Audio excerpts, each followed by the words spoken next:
First, Lois Shapiro-Canter. She is the president of New York State. And let me tell you, when it comes to protecting women and talking their issues, that's what we want to talk to, and we will be this morning. And then, the late George Opera Company. It's so sweet, a passo profundo, a soprano, ecstasy. And then, Dr. Michael DeVio on Affairs of the Nose. Back, and I'll tell you after all of that about the way things were in New York State politics this week. And here's a hint, it was exciting. So stay tuned for that and much more on this week's See Here.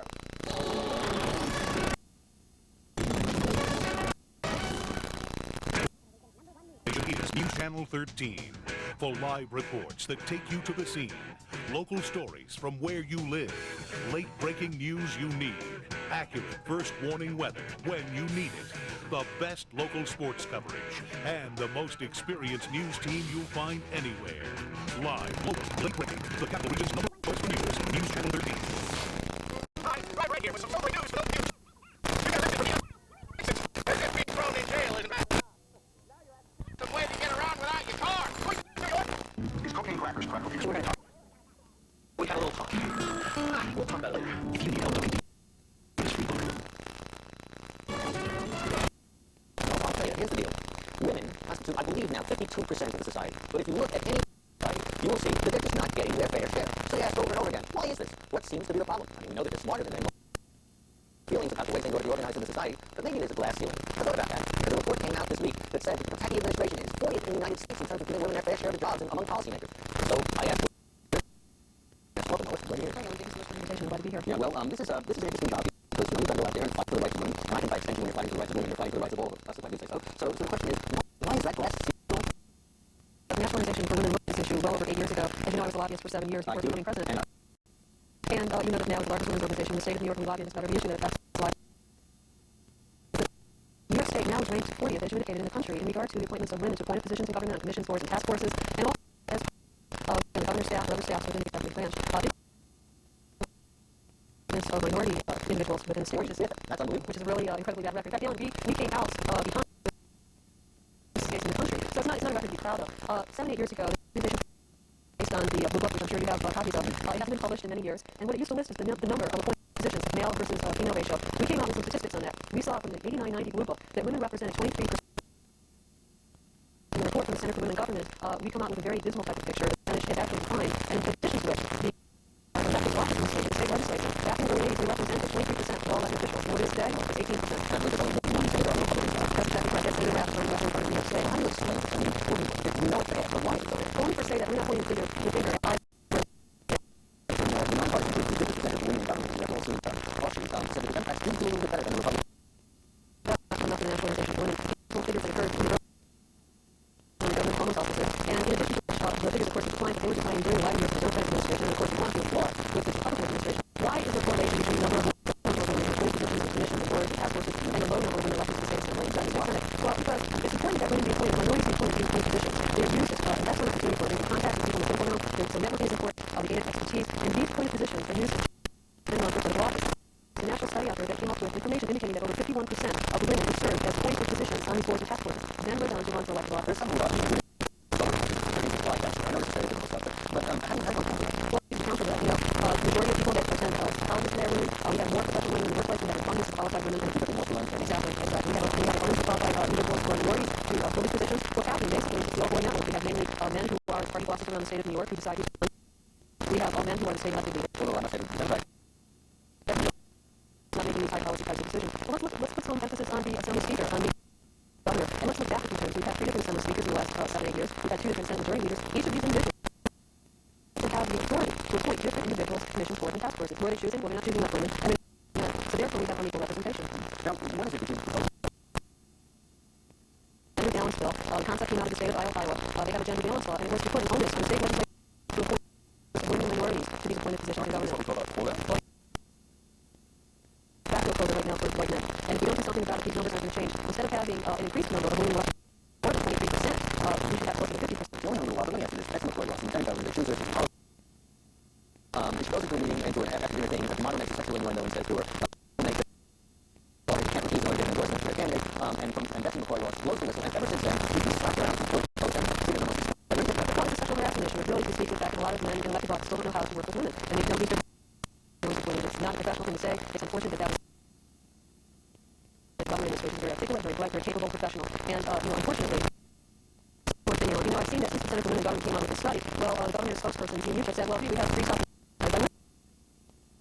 Right now, women represent 18% of the legislative body between the Senate and Assembly. Let's turn that around to 18%. And that women constituted the vast majority. And there was a number of men to high-level positions. And the woman government said, well, we have 3 men in high-level positions. Don't they look foolish, Ellen? With that, if I do that, because this is much more escalated. Thank you. I don't want to go through one thing from my point of view. You're absolutely right. Thank you. When we come back, we'll hear some great opera music. Just don't turn that dial. You haven't experienced anything like this. Leave your mind open. And then we're going to hear from Dr. DeVito, who's going to tell us about his post. And I'll be back to tell you the way things were in politics in New York State this week.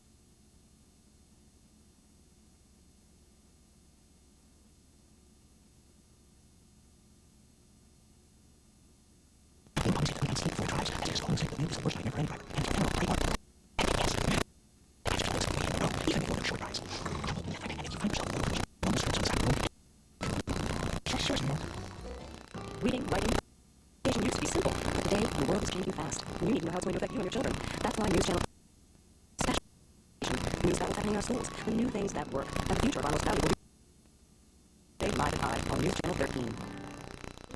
Welcome back to the second episode of 13. What are they now? National Organization of Women. Who are they? Where are they now?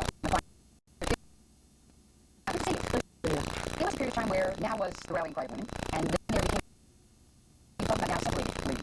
You were, either 4 moms in apple pie, or those who go out and work, and somehow 2 sides didn't see the value, or neither perhaps said they didn't see the value of each other. Where is it now when it comes to women at all, and now? Remember, Benita, the National Organization for Women is the largest organization in the state and in the country. And women taking care of families, when they're out in the workplace, many of them unfortunately are earning minimum wage and working temporary or part-time. The women who work for investment firms and Wall Street, we represent women on welfare. As you are aware, on welfare today are women and children. We represent everybody. We always have, and we always will. There was a time where the perception wasn't that, though. It was that you were representing the women who wanted to find deals in the value of the Well, that's part of the myths of the media, I think, of the yesterdays. But that has certainly changed. A lot of the issues changed. When we talk about where we're going in the future, we have to think about where we come from. When we look back at 20 years ago, the terms rape crisis center, domestic violence, child support, those are not common terms that came off everyone's lips. Today, everyone knows what those things mean. And those types of issues affect all women, and not just women, but they affect families. Do you worry that many of them, the Gen X, the 20s, the young women in their 20s, and even younger, don't have value is still fighting for more violence? You're raising an excellent point, Benita. If we look back in history when Susan B. Anthony and Elizabeth Cady standing forth for our right to vote, Anthony once said, one day when women get the right to vote, the exact same struggle that we are having today. Some of the younger women, we have incredible young women working within our organization now, but we spend educate young women and young men to draw them into the movement, because as easy or as difficult as we attain our rights, we can lose them tomorrow if we don't preserve these rights with great energy. Are there any rights right now that you feel like you're on shaky ground, or women should be aware that they're on shaky ground? Women are on shaky ground in terms of having the right to choose and make their own reproductive health care decisions in this country. Because of the U.S. Supreme Court decision of Webster just a few years ago that allow each of the states to chip away at our rights, those type of rights are slowly being eroded in this country. It's happening very slowly. And the biggest deception of all has been the late-term abortion deception. Unfortunately, most people have not read that legislation, and that legislation is drafted to outlaw all abortions during all 3 trimesters. And there are women who are pro-choice, rather anti-abortion, who are sitting home now saying, see, that's what's wrong with those now ladies. They're worried about abortion, and that separates us from them, and we can't possibly want to throw in and support everything else. Well, it's interesting because a good majority of the women who have come forth who have had to have late-term abortions, real late-term abortions, have been formerly anti-choice, pro-life women who have had this type of issue affect them. And when it comes home to them, they then develop a different type of point of view. Unfortunately, what's important and what the now women understand, we stand in the shoes of all women. We don't have to have been raped. We don't have to have been discriminated against. We don't have to have been paid below minimum wage. We represent all interests. And that's what's important that women have to keep in mind. We have to try and put our arms around each other and stand together to fight for our rights, or we will lose them. How much improvement are we making, have we made, continuing to make when it comes to salaries? Because the inequities are still there. Well, right now women earn 71 cents to every dollar that a man earns in the workplace. Unfortunately, as I indicated, women tend to be the high proportionate number of employees out there that are part-time workers or temporary workers, so they don't have benefits, they don't have health insurance, and extenuating from that, children don't have health insurance, although there are some moves to correct that on the federal level right now. We've made a lot of gains. We have more women in the medical profession, the legal profession, business profession. More women are earning PhDs than ever before. Women constitute a higher percentage of the students in universities around the country. Women are being elected to office in slightly higher numbers than before. We've made progress, but it does take a great fight to make these giant steps. When you read, and I know you stay up on it, all the efforts about welfare reform, and most of those on the welfare rolls, despite what some may think, are women and children. Does that worry you? Of course it does. The National Organization for Women in New York State has been one of the key players on dealing with the legislative leaders and welfare reform in this state. 2.5 years ago, when the Republican contract was brought forth, I went around the state talking against its different provisions. And to our horror, we're seeing parts of it slowly being implemented on the federal level and being passed on to the states.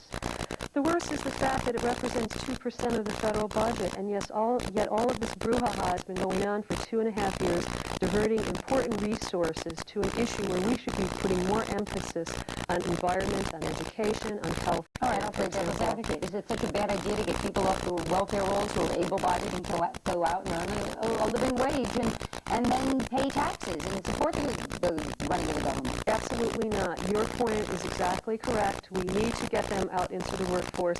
The problem is that the legislative leaders have not, as part of this welfare plan, come up with a creative program for job development, education, and training. So basically what they've set up is a scenario which will not work within time. And what's of concern to us right now is, with all of the tax cuts which have been generated for this budget, which has taken 4 months to come up with in New York State, and also with increased spending, New York State legislative leaders are riding out the Wall Street boom, which has come to the benefit of New Yorkers.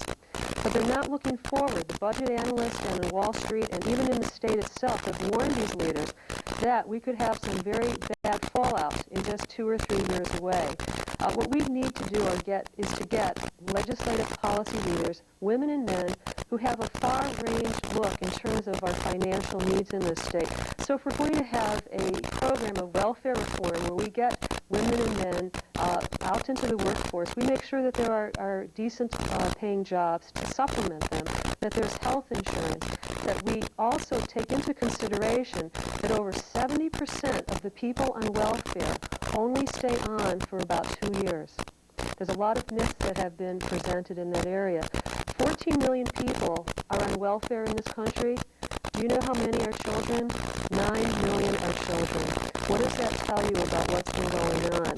So we really need to take a more serious look. We do talk across purposes in this country, don't we? Children, families. You want to work? You want to marry? Benefits? Don't think about it. Lifestyle? I don't think so. Exactly. And then you topple that with a 5-year lifetime limit when the high majority of people have to go on welfare because of a crisis in their family, death in the family, or a divorce situation. And the majority of people use welfare as a source of unemployment, essentially. Lois, how good is now at recruiting younger women? We work very hard in the universities and the colleges. We've had a Young Feminist Summit on the national level where we've brought in quite a large number of women into Washington just last April. We will be looking to have one in New York State probably within the next 1.5 years. And the Northeast area in Boston will be having a Young Feminist Summit just after the first of the year. Is feminist still a dirty word? Absolutely not. It's a very respectable word. It's a historical word. It comes out of the 1800s. Feminism means the promotion of social, economic, and political equality for women. That's all it's ever meant. And it stems from Susan B. Anthony and Elizabeth Cady Stanton, the heroes of women of the 19th century. And it's a word to be very proud of if you're a woman, a girl, a man, or a boy in this country. And what about men? Where do they fit in with men? They fit in as part of the family structure. as members of our organization, we have men who are leaders of our organization. A lot of people don't know that. A lot of the legislation I have worked on for 8 years as formerly the lobbyist and now the president deals with men. Family medical leave, it helps men. Improving health insurance coverage, it helps men. A lot of these issues cross both genders. It's not a matter of us and them. It's a matter of all of us. Absolutely. Absolutely. These are family issues. These are women and men's issues. However, one thing that we will be pushing in years to come is passage of the Equal Rights Amendment. Only through passage of the Equal Rights Amendment, which has a new name now, the Constitutional Equality Amendment, when women are written into the Constitution, will we have full equality in this country. That's probably a whole other conversation because there are women even in the feminist movement who aren't crazy about that. That is perhaps true. But one problem that we're working on this year, Benita, which I'd like to bring to your attention, is the issue of education. The only way to educate, to change ideas, is to start in elementary schools. And that is to bring to the attention of young students the history of the involvement of women and girls in our society, whether it be in social studies or in math classes or science classes. And those are available for public speakers. Absolutely. Shapiro-canter, the president of Now New York State. Thanks an awful lot. Thank you, Benita. And that's it for us this Sunday. Hope you've had a good half hour with us. The years ahead is great. We'll do that in a week. Take care.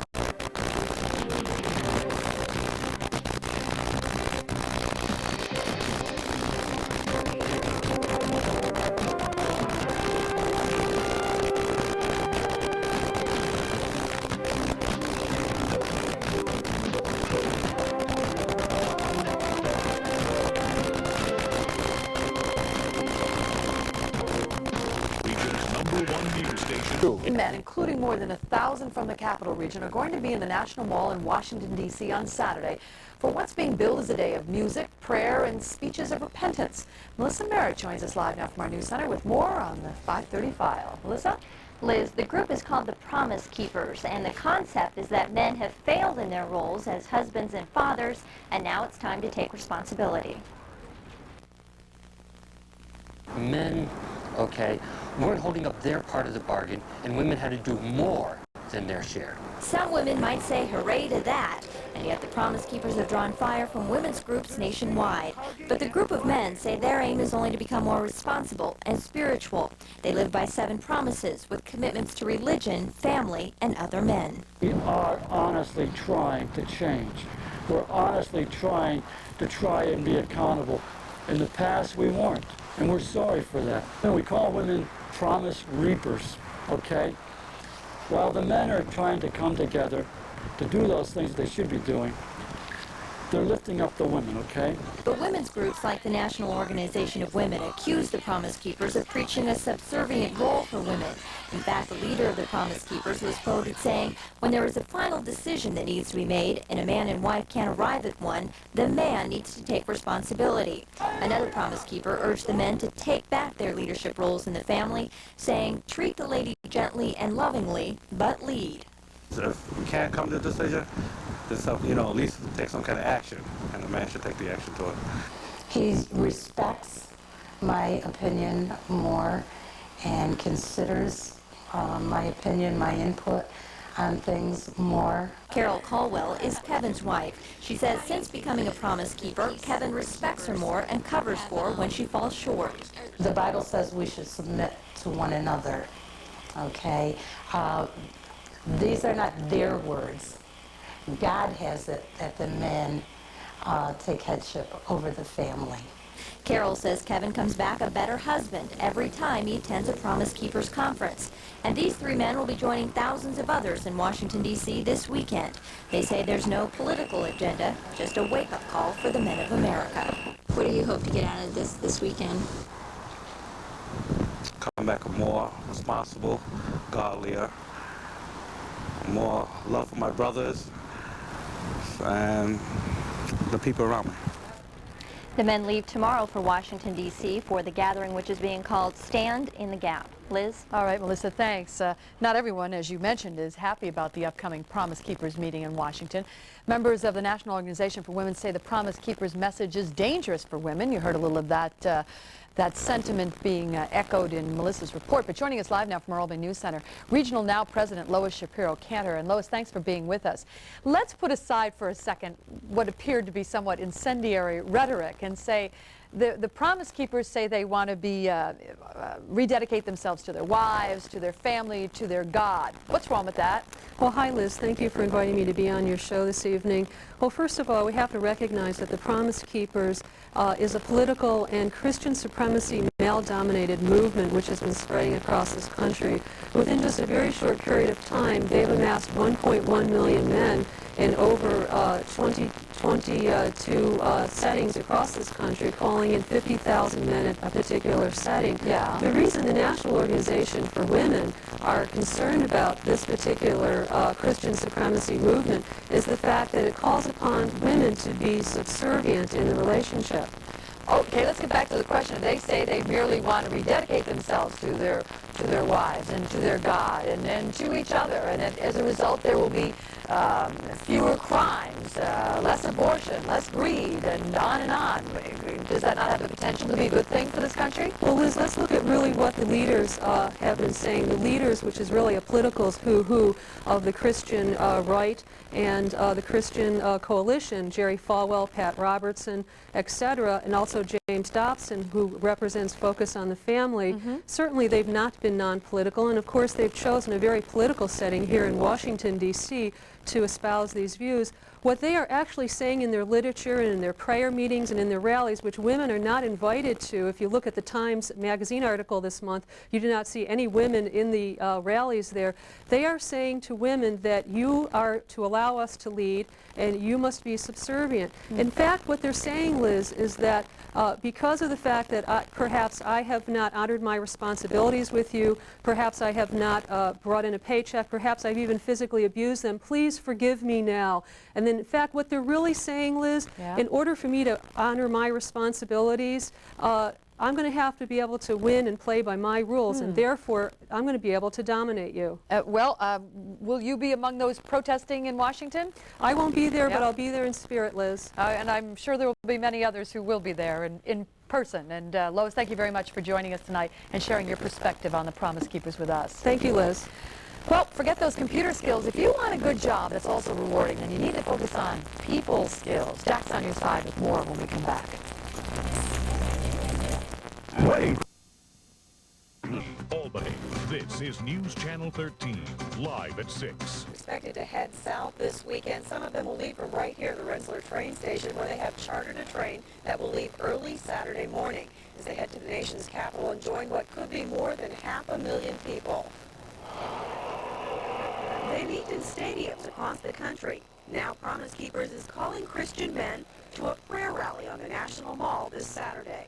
Bill Adams, an assistant pastor at Latham's Light of the World Christian Church, has been before and will go again. My desire to be there would be prompted by the theme of repentance, of the church really saying before God that we're not what we should be, and we want to get it right with you. Adams says Promise Keepers focuses on men's roles based on the Bible and asks them to devote themselves to their families. He says the rallies are also a great way to be reunited with friends. But not everyone agrees with what Promise Keepers is. Lois Shapiro-Canter of the National Organization for Women says the group is political, far right-wing. That they have a clear political past of being opposed to women's reproductive rights, of being against the women's movement, and in particular in being against sexual orientation freedom in this country for lesbians and gays. But Adams says he hasn't seen anything political at the rallies he's attended. That doesn't apply at all. It's just there's no anti-anything to the gospel or to what Promise Keepers is. Adams does say that God's order is that men are the leaders in their home. The National Organization for Women, however, say they see this group as asking women to be subservient. Chris, as you know, a lot of people interpret the Bible in different ways, and therein lies the controversy. Thanks very much, Carmen. Ed? The state's campsite reservations are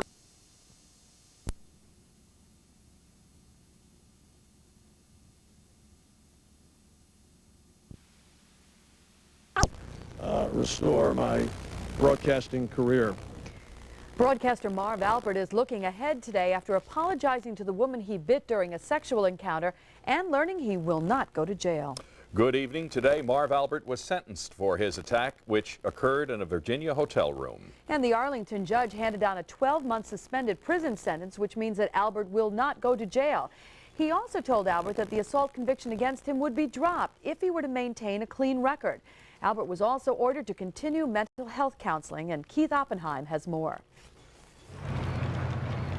Marv Albert entered an Arlington, Virginia courtroom this morning with his fiancée and family. Hi, how are you? How you doing, Albert? Albert had earlier made a plea bargain with prosecutors, admitting only to a misdemeanor.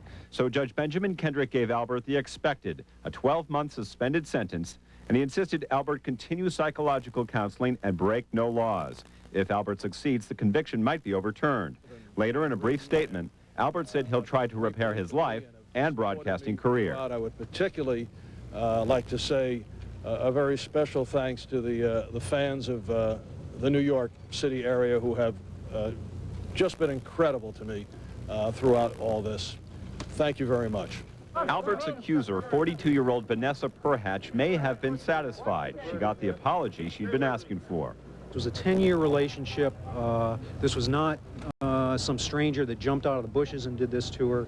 It was a very close personal friend, and the personal apology is what was most significant to her.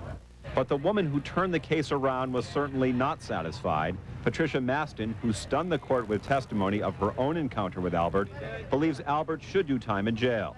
What kind of a message are we sending out to the children today? Is it do whatever you want, to whomever you want, at any time you want, and you walk away free? It's not clear whether Maston or Perhatch will file civil suits. What is clear is the lives of everyone involved in this case have been changed forever. Keith Oppenheim reporting. Some local advocates for women say the only change that we can expect from this case is positive change. Melissa Merritt's been talking with several local people for their reaction to the Marv Albert ruling today, and Melissa's here now with their perspective on it. It was interesting. We heard a lot of different opinions today, and some that might surprise you. I think it kind of sends the wrong message. How so? Battering of anybody, women, men, children. I think you should do some jail time for sure. You might expect the National Organization of Women to come out the same way towards the no jail time ruling for Marv Albert, but not so. We have to be sensitive to the fact that celebrities are at risk to being targeted by certain individuals for whether it be money or for some other types of issues. And so we always keep that in mind. And certainly we like to focus on the cases where it is clearly possible to see that there are legitimate claims made by women. And the evidence is not clear, according to President Lois Shapiro-Canter. She says since the case never went to trial, the evidence will never be heard, so now won't take sides. Although if there was any wrongdoing, she's glad Albert will be required to seek counseling. On a first conviction and a misdemeanor, no jail time is not unusual.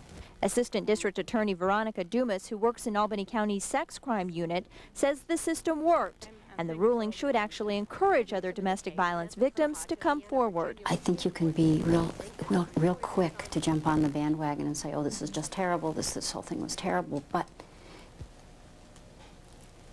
the system worked for her. I mean, she did have her day in court. So I think victims can be encouraged by that no matter what the celebrity status is. But some people on the street believe that celebrity status is what got Albert essentially off the hook. But if he should try to revive his broadcasting career, would you watch? Certainly I would, sure. Providing he makes restitution for his behavior.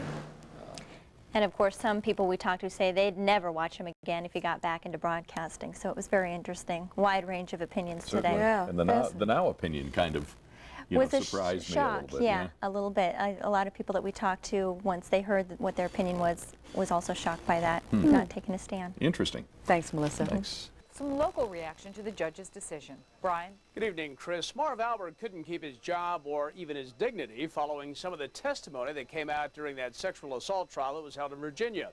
But he was able to keep his freedom today after publicly apologizing in court to Vanessa Perhatch. That's the woman he severely bit during a sexual romp in a hotel room last February. Marv Albert could have gotten up to a year in jail and a $2,500 fine when he went before a Virginia state judge today. But instead, Albert was allowed to go free after saying he was sorry for hurting the woman with whom he had had rough sex over a period of 10 years. I'm just looking to put the pieces of my life back together and eventually restore my broadcasting career. Reaction to Albert's sentencing was mixed among those we spoke to this evening. I think a fine and some community service, yeah, I think that would have been an appropriate course of action. Just a classic example of what money and, a position of prestige in society can do for a person, you know. I think he got off a little bit light, but if he does what he needs to do, I think that the outcome will be positive, you know. I don't think it's fair. If you're going to play the game, you're going to pay. I think he got off easy. You know, if you're going to be in the limelight, you got to be somewhat of a role model. You got to play it straight. Perhaps most surprising was the reaction of the New York chapter of the National Association for Women. It says it's not about to second-guess the judge in the case. This was a long-term relationship. There may have been some bizarre sexual behavior involved, but it was consensual. So, you know, the National Organization for Women would look at the facts of the case and try to come to determination as to whether or not the complainant really had a criminal case in this matter. Perhaps the judge also looked at it that way. We really don't know. Now, though some people feel Albert perhaps should have gone to jail, legal experts say the outcome of the case today is not out of the ordinary.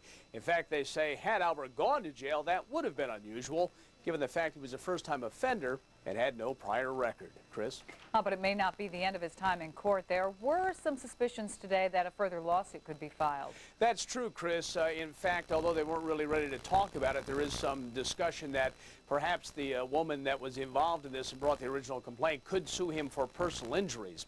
That remains to be seen, but he's clearly still not out of the woods yet on this. Brian, thanks very much. Some of Father Brendan O'Keefe's former parishioners think their protest